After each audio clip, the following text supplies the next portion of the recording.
Halo dan selamat datang kembali. Hari ini kita akan menyelami kisah spesies kita sendiri nih, Homo sapiens. Kita kan muncul di Afrika itu kira-kira 200.000 tahun lalu ya. Dan hanya dalam waktu sekitar 175.000 tahun, ini cepet banget loh kalau skala evolusi, kita udah nyebar ke hampir seluruh penjuru bumi. Kecuali Antartika, tentunya.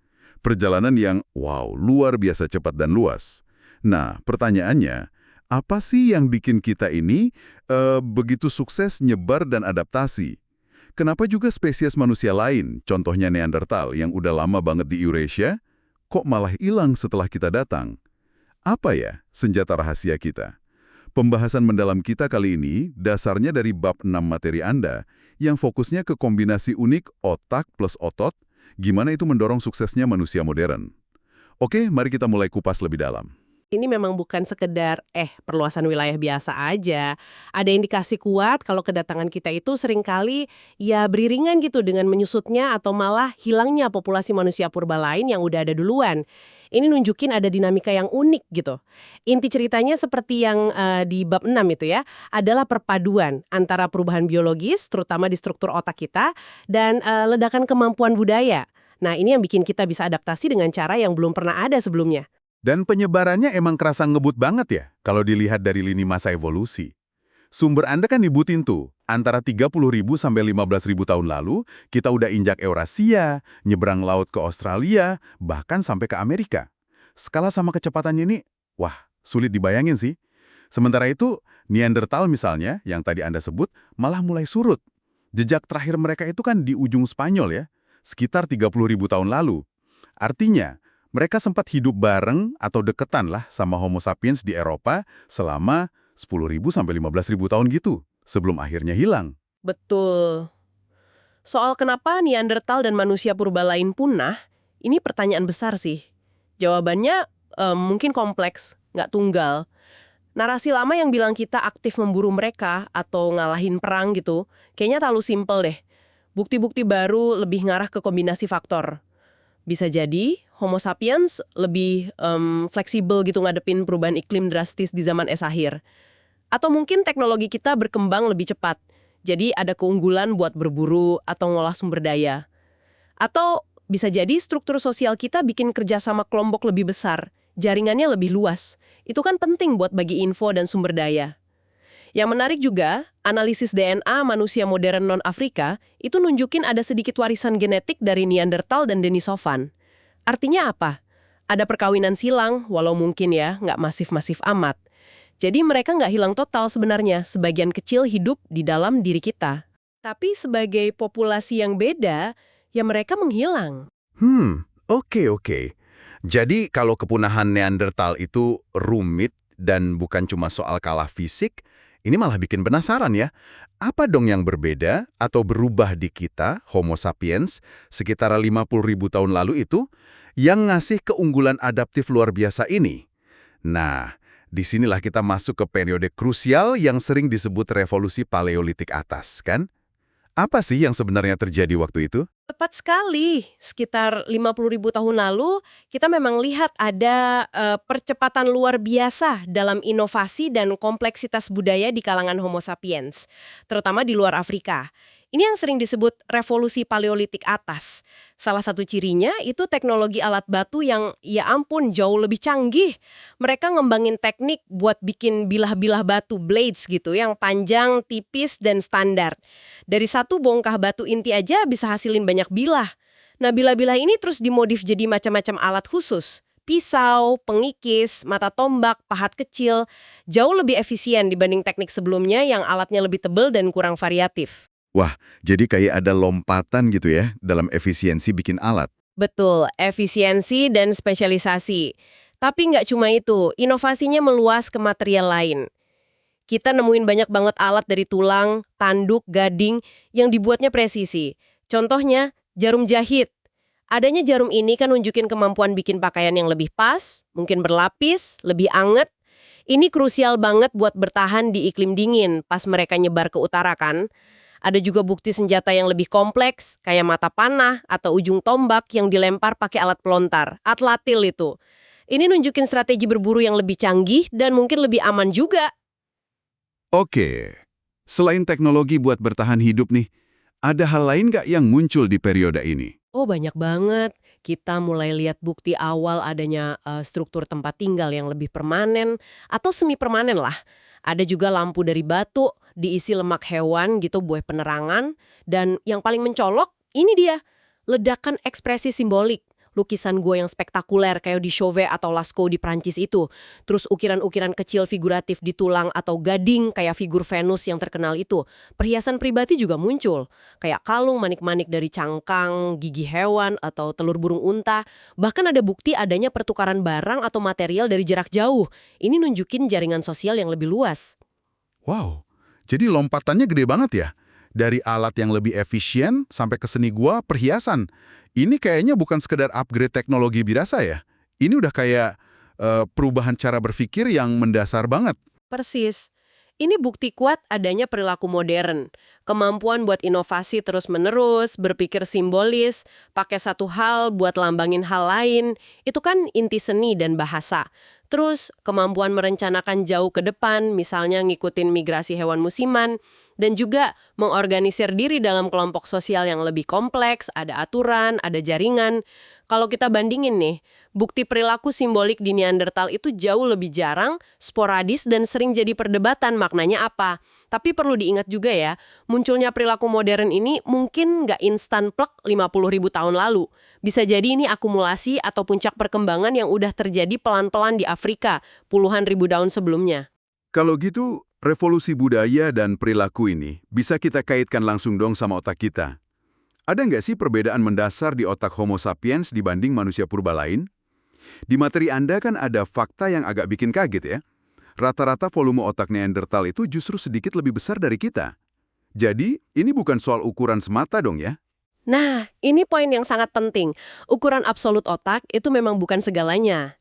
Analisis bentuk rongga tengkorak fosil, namanya endocast, itu kan mencerminkan bentuk dan proporsi otak ya. Nah, analisis itu nunjukin ada perbedaan struktural yang signifikan antara Homo sapiens dan Neandertal, meskipun ukuran totalnya mirip atau malah kita sedikit lebih kecil. Perbedaannya ini terutama kelihatan di proporsi relatif beberapa area kunci di otak. Area mana aja tuh yang beda proporsinya? Dua area yang sering jadi sorotan dari analisis endocast itu adalah lobus temporal dan lobus parietal. Coba bayangin lobus temporal ini kayak pusat arsip dan komunikasi gitu di sisi otak Anda. Nah, pada Homo sapiens, area ini kelihatannya sekitar 20% lebih besar secara relatif dibanding Neandertal. Lobus temporal ini krusial banget buat proses dan organisasi memori jangka panjang, buat paham bahasa lisan, kenalin objek visual sama proses bau. Ukuran relatif yang lebih gede ini bisa jadi nandain kapasitas yang lebih oke dalam hal memori episodik, semantik juga pemrosesan bahasa yang lebih kompleks. Keduanya ini kan fondasi penting buat budaya kumulatif dan komunikasi canggih kita. Oke. Arsip dan komunikasi yang lebih besar. Terus, area kedua tadi? Area kedua itu lobus parietal, letaknya di bagian atas belakang kepala. Ini bisa kita bayangin sebagai integrator data dan pembuat peta mental kita.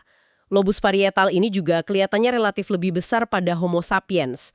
Area ini penting banget buat gabungin info dari berbagai indera, bangun kesadaran spasial dan navigasi mental, paham sebab akibat pas pakai alat, kemampuan angka-angka gitu, sama pemikiran abstrak dan simbolik.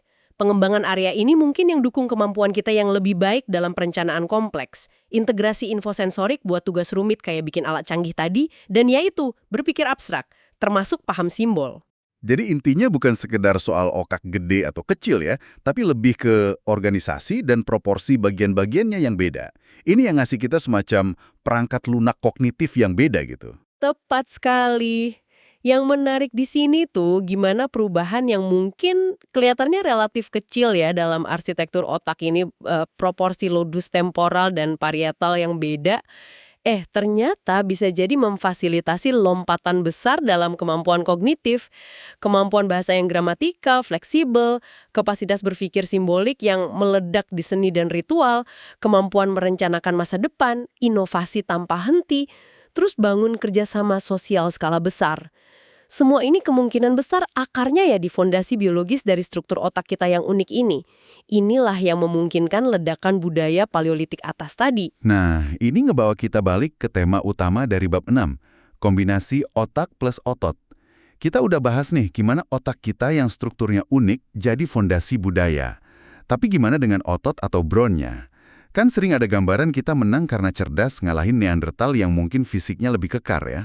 Apa sesimpel itu? Ya, narasi otak ngalahin otot itu terlalu nyederhanain sih, dan kurang akurat juga. Ya, kemampuan kognitif sama adaptasi budaya kita jelas faktor kunci. Banget malah. Tapi jangan sampai kita ngebayangin nenek moyang Homo sapiens pemburu pengumpul kita itu makhluk cerdas yang fisiknya lemah. Justru kebalikannya, gaya hidup mereka itu sangat menuntut fisik. Materi Anda kan ngasih gambaran ya, aktivitas fisik pemburu pengumpul modern yang mungkin mirip masa lalu. Wanita rata-rata jalan kaki sekitar 9 km sehari. Pria malah bisa 15 km. 15 kilometer sehari. Jalan kaki? Waduh, susah ngebayangin ya. Kita sekarang mungkin ngeluh kalau parkir agak jauh dikit aja. Itu baru jalan kaki loh. Belum termasuk aktivitas lain kayak lari ngejar buruan, atau ya hindarin predator, atau manjat pohon, tebing, gali umbi di tanah keras. Dan sering banget bawa beban berat, hasil buruan, kayu bakar, air, atau gendong anak. Aktivitas fisik mereka itu intens dan konstan. Jadi otot dalam konteks ini bukan cuma kekuatan puncak sesaat gitu, tapi lebih ke daya tahan, endurance. Juga soal efisiensi energi pas gerak, terutama jalan dan lari jarak jauh, yang emang jadi ciri khas genus Homo kan. Serta ya ketangguhan fisik secara umum buat ngejalanin gaya hidup aktif itu di berbagai lingkungan. Artinya kemampuan fisik ini juga sepakat gitu ya sama adaptasi kita. Tentu saja, bahkan adaptasi budaya yang canggih, kayak bikin baju hangat dari kulit hewan yang dijahit rapi, atau bangun tempat lindung yang lebih bagus buat tahan di zaman es, itu semua tetap butuh kerja fisik yang signifikan. Kan harus berburu hewannya dulu, ngolah kulitnya, ngumpulin bahan buat tempat berlindung, bangun rumahnya, semua butuh tenaga dan daya tahan. Jadi, suksesnya Homo sapiens itu bukan otak menggantikan otot, tapi lebih ke otak dan otot yang kerja bareng, diatur sama budaya. Oke. Jadi kesimpulannya nih, kunci sukses global Homo sapiens itu paket lengkap ya. Kapasitas kognitif superior dari struktur otak unik kita, itu otaknya, dikombinasiin sama tubuh yang fisiknya tangguh, efisien pakai energi, dan mampu bertahan di aktivitas berat, itu ototnya. Dan yang jadi perekat, yang nyatuin dan maksimalin potensi keduanya, itu budaya. Kemampuan kita belajar, bagi pengetahuan, kerjasama, dan inovasi. Kita jadi spesies yang super fleksibel karena budaya kita, tapi budaya itu sendiri akarnya kuat di fondasi biologis otak dan tubuh kita. Benar gitu ya? Persis. Adaptabilitas yang dimungkinkan oleh budaya inilah yang jadi senjata pamungkas kita. Kemampuan komunikasi pakai bahasa kompleks buat bagi strategi. Kemampuan kerjasama dalam kelompok besar buat berburu atau bertahan. Terus mewariskan pengetahuan dari generasi ke generasi. Berpikir abstrak buat pecahin masalah baru di lingkungan asing. Dan terus-menerus inovasi dalam teknologi dan organisasi sosial. Nah, inilah yang memungkinkan nenek moyang kita mengkolonisasi hampir setiap habitat di bumi. Dari tundra Arktik beku di Siberia, hutan tropis lebat Amazon, sampai gurun panas Australia. Sesuatu yang nggak pernah dicapai spesies manusia lain sebelumnya. Kombinasi yang benar-benar mengubah peta permainan di planet ini ya. Dan ada ironi menarik juga di sini. Kemampuan adaptasi budaya yang sama hebatnya ini, yang bikin kita jadi pemburu pengumpul paling sukses, pada akhirnya juga yang bikin beberapa kelompok manusia berhenti jadi pemburu pengumpul nomaden. Sekitar 12.000 tahun lalu kan, di beberapa wilayah manusia mulai eksperimen tuh, nanam tanaman, jinakin hewan. Nah, inilah awal dari revolusi besar berikutnya, pertanian. Lompatan budaya lagi, yang bawa perubahan fundamental ke gaya hidup, kesehatan, struktur sosial, dan akhirnya ya planet kita ini.